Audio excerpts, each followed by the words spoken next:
We have a pandemic that continues to skyrocket. Yesterday, I was interviewing Professor Rhoda Wanyenze. She is the head of Makerere Institute of Public Health, and she's saying that the numbers are going in all the wrong directions. Actually, the predictions are that January, February, and March will be the worst possible. And then, of course, you most probably will be president-elect. What's your plan of dealing with the pandemic? Probably your job is more likely to be a sort of Biden approach. Let me tell you, you can call me whatever you want, COVID skeptic or whatever. You are not going to see me putting on a mask. I don't do that. I do not. Let me tell you. You don't believe there's a pandemic? No, there's something like that, you know, which comes and pulls and Mr. Wait. Let me explain myself. People have died. Let me explain myself. First of all, the worldwide survival rate for COVID is 99%. We as a country have had bigger problems, and we still have bigger problems. There are more people who die from poverty than from COVID. Fact. There are more people, there are more women who die giving birth than from COVID. Fact. There are more people who die from malaria than from COVID. The numbers argue so. So why there are actually probably more people who die from road accidents than we have lost to COVID. Thank you very much. Now, the statistics don't lie. But what I want you to address. So let me. I'm addressing that. I'm coming. But and I'm sorry to interject. We've got to be sensitive to families that have lost people to COVID in your explanations. Okay, we've got to be sensitive to women who have died giving birth in my explanations. We've got to be sensitive to people who have died of malaria in my explanations. I don't want us to put COVID on a pedestal where it is not. Okay? Let me tell you something. For a young Uganda, I told you we have a median age of 15.8. Uganda. Fact. The median age for Europe is 40. Fact. They have so many old people which we don't have. Now, for somebody 40 years and younger, which happens to be almost 80% of Ugandans, you have a better, you are more likely to be struck down dead by lightning than to die of COVID. That is from the statistics. Of course, now you've mentioned apart from the old ones, whom you also care about. Yes, you understand. Now, when we are doing the cares, there are people whom they call vulnerable people. And even those under 40, for instance, if you are in the latter stages of HIV and your immunity has been severely compromised, you're there. If you have, heavy diabetes and your immunity has been compromised, or old age. But aside from that, we actually have real problems. But the trouble is, I look around and I'll tell you this.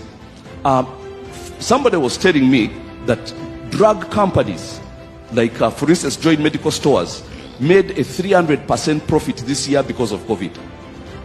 There are laboratories and all this. When I was going for the presidential nomination, they had to check me. So I called this guy to come and, do the COVID test because it was a prerequisite. And I see him coming in all his gloves and what, and I pay him 300,000. And he has a whole line of people to test that day, either they are traveling or what. The man is making millions every day. You think he is not going to want COVID to continue? Are you kidding me? And the minister you saw when Sheikh Muzata died, before anybody had spoken about the cause of death, the permanent secretary in the Ministry of Health, Dr. Diana Twine, tweets that he died of COVID. Stupidity. Wait. Because we could do with better language. No, it's okay. Don't worry. Put it on me. Because she is one of the beneficiaries of COVID. Now, there are so many beneficiaries of COVID, and they are stopping people who are just looking to earn a living from going to earn a living. So, are you saying we should concentrate on the other thing? We should concentrate on the bigger problems that we have as a country, which are causing bigger deaths than we have here. I'll tell you this. This is the destruction of COVID that nobody talks about. Somebody was telling me just the other day that her uncle had malaria, but hadn't noticed it, and went to the hospital, and they said COVID, and he said it's not COVID, I don't have any symptoms of COVID. But because they are desperate to pile up the statistics of COVID, the man almost died of malaria. Then now when he was finally almost dying, they tested for malaria and it was plus. Then they put him on anti-malarials and he walked out of the hospital. He was going to go down as a COVID death, yet the man has died of a curable sickness. Because So how do you get us out of there? certain people have to earn money of COVID. We have to be very serious about these things. This is a whole business. There are so many people who are smiling to the bank, and they are going to put us down this drain where people are not earning a living. Industries are being destroyed. Hotels, people have not gone back to work. Diners, because people have to go back at 9 p.m. I don't know what even curfew has to do with COVID. Does it spread faster at night? There's a lot of stupidity when it comes to COVID. So I want us to be people of common sense. Now, do you believe in statements made by international doctors like Dr. Fauci? You are taking the Donald Trump approach. You seem not to be interested in listening to the World Health Organization. You're saying that Uganda has bigger problems in maternal and infant mortality and malaria. Mosquito nets are being distributed and accidents. How would you deal with world-renowned doctors and what they've been saying about COVID? Dr. Fauci is not in Uganda. He does not understand the problems that a Ugandan doctor knows. Professor Wanyenze is in Uganda. Well, let me tell you, there's a lot of, conflict in all this. COVID is the only virus where you find politicians no more than doctors. And that's the truth. It is very political. Because Fauci has said statements which are shocking. In as far as COVID is not as big a disease sickness as we thought it was. He said that himself.